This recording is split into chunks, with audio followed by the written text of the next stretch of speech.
من الشيطان الرجيم. بسم الله الرحمن الرحيم.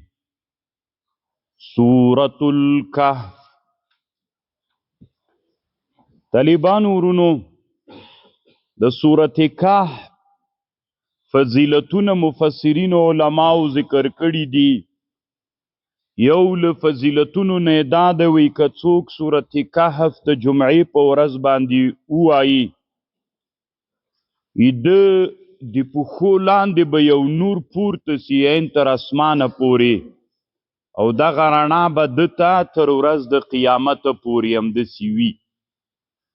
او بل حدیث کې راځي که یو سړی 10 آیتونه د اول د سورت کهف یاد کی الله عز وجل به له فتنې د دجال نه وساتي. یعنی که چا 10 آیتونه له اول د سورت کهف نه یاد کړل الله عز وجل به دی له فتنې د دجال نه وساتي. او بل دا ده چې وای که چیرته یو سړی 15 آیتونه اخرینی د سورت کهف ووایي، مثلا یو سړی د غواړي د شپې په یو معین وخت باندې راپورته سي، یو سړی د غواړي د شپې په یو معین وخت راپورته سي، څوک ځان ته سات کوب کی کنه یا څه موبایل یا دغه 10 اخرینی آیتونه د سورت کهف چې ووایي او د شپې چې ویده سي او بیا ووایي چې الله پاکه په دغه وخت کې مې راویښ کې، دغه آیتونه تا په همغه وخت کې راویښوي. د یو بله تجربه ده. علامه شهاب الدین آلوسی رحمه الله وی وقد جربت ذلك مرارا فليحفظ والله اعلم. ما ډیر وارې دا تجربه کړې ده. بله ورځ ته پیشلمی را روان ده چې ویده سولې او تا غوښتل چې زه باید یا تهجدو ته یا پیرې ته یو بل کار ته زه راویښ سم د شپې په دومره بجې باندې، دغه 15 اخرینی آیتونه د سورت کهف ووایه نو الله عز وجل دې په همغه وخت باندې راپورته کوي.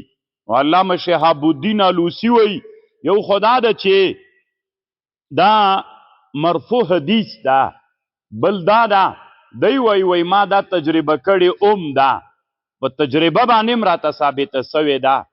علامه شهاب الدین آلوسی رحمه الله وی طالبان ورونو انشاء الله ایمونږ به ډیر تمرکز په تفسیر کې په تفسیر روح المعانی باندې وي چې دا په دنیا کې یو له محققین علماو نه تیر سوی ده. شهاب الدین آلوسی ښه ملاوم تیر سوی او ښه محقق هم ده. او بل دا د طالبانو سید د اصل کې او بې پروا غوندې سړی ده، هر څوک چې مخته راسي طالبانو یو شنګ ترنه جګوي. نو ځکه هم بریلوي مشربه خلک وی د ده په کتاب کې د ده زوی ګوتې وهلي دي. نو خو زوی خو هم د ده زوی و که نه وی زوی وابي و دی ښه سړی و هغه مازې دې په خاطر چې دوی دوکانونه ورړنګوي بعضې داسې خبرې دلته شته پکې، نو د هغې په خاطر باندې له ځان نه دروغ وی چې دا د کله څه وي او کله څه وي. دا طالبانو دنیا کې حنفي ده اصل کې او د عراق یو له لویو علماو نه تیر سوی. شهاب الدین آلوسی البغدادي الحنفي سیدم د طالبانو ورونو.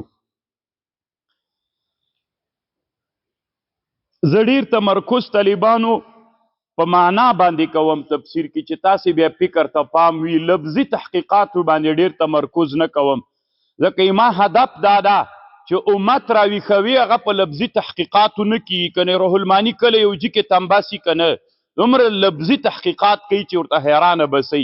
زه تاسې بیا پوی کوم طالبانو ورونو دا خو د هر چا ذوقونه دي، هر انسان ځان ته ذوق لري، ورځ تر بلې به تاسې بیا په خبر پوهیږئ. طالبانو ورونو په تفسیرونو کې داسې تفسیر سته د قرآن چې ټول تمرکز یې په نحوه باندې ده او دومره عمق کې په نحوي تحقیقاتو کې دومره عمق ته ننوځي چې ته ورته حیرانه سې. په دنیا کې دې کې 2 دانې مشهور تفسیرونه دي چې ډېر لفظي تحقیقات کوي. بلکې 4 دانې وبولا. یو طالبانو بحر محیط ته، خو تاسې خبر واورئ بحر محیط یو په اصول فقه کې کتاب ده، نن وروسته دا هم ذکر کوو. بحر محیط د ابو حیان اندلسي، دا د اندلس یو عالم تیر سوی. 9 جلد تفسیر د ما سره شته طالبانو. دی په نحو ډیر تمرکز کوي، بیخي ډیر عمیق تحقیقات کوي. یو بل کتاب د طالبانو ورونو هغې ته سمین وایي. اصل د کتاب نوم داسې ښه ده چې شی الدر المسون په نامه باندې. دا هم ډېر علمي تحقیقات کوي او ډېر مشهور هم د دام ټول بحث په نحوي تحقیقاتو د قرآن کوي. په قرآن کې بل هغه کتاب چې لفظي تحقیقات ډېر کوي د علامه جار الله زمخشري المعتزلي الحنفي، عقیدتا معتزلي ده، فروعا حنفي ده. د ده تفسیر کشاف دی هم ډېر لفظي تحقیقات کې ډېر، لکه تاسو خدای پیژنئ چې په نحو کې امام تیر سوی ده. او 4م چې ده هغه تفسیر چې ده ارشاد عقل السلیم الى مزایا الکتاب الکریم، دې ته تفسیر د ابو سعود وایي، ابو سعود العماوي الحنفي. دا هم په دنیا کې یو له ډېرو ښو تفسیرونو نه ده. تقریبا 6 جلدونو کې کتاب ده. دا هم د قرآن ټول نحوي تحقیق کوي. هسې داسې قرآن کې مستقل داسې کتابونه شته ده. املاء ما من به الرحمن هم ډېر ښه کتاب د پیدا یې کوي طالبانو، خو لږ به نادر وي. ما سره شته چې زه کوم کتابونه یادوم. املاء ما من به الرحمن ابوالبقاء العکبري. دا هم د نحوې په قرآن کې هغه سخت ځایونه د اعراب له لحاظه حل کوي، همدې دپاره جوړ ده. او بیا دغسې د قرآن د ترکیب دپاره هم کتابونه جوړ دي. او دا خو ځان ته یو بحث ده، که پې ورګډېږي بیا نو تاسې د 20 کاله په همغه کې تیر کړي دي. ما اصلي هغه بحث نه د طالبانو ورونو. زه ډېر تمرکز په معنا باندې کوم. قرآن الله دا لفظ خو پوستکی غوندې د طالبانو، نو بادام مقصد وي، هغه لباب مقصد وي. زه ډېر تمرکز په دې کوم چې قرآن څه وایي، په هغه به پوه کړم انشاء الله. الحمد لله الذي انزل على عبده الكتاب. حمد الله لرا الذي اغا الله انزل على عبده الكتاب چې نازل کړی ده په خپل بنده باندې کتاب چې هغه قرآن ده. ولم يجعل له عوجا، ولم یجعل نه د ګرځولی له په معنا د فی ده په دې قرآن کې عوجن کوږوالی. داسې قرآن نازل کړی چې کوږ نه ده، یو مستقیم سیده کتاب ده. طالبانو ورونو دلته یوه خبره در سره واورئ. علامه شهاب الدین آلوسی وی دا عوجن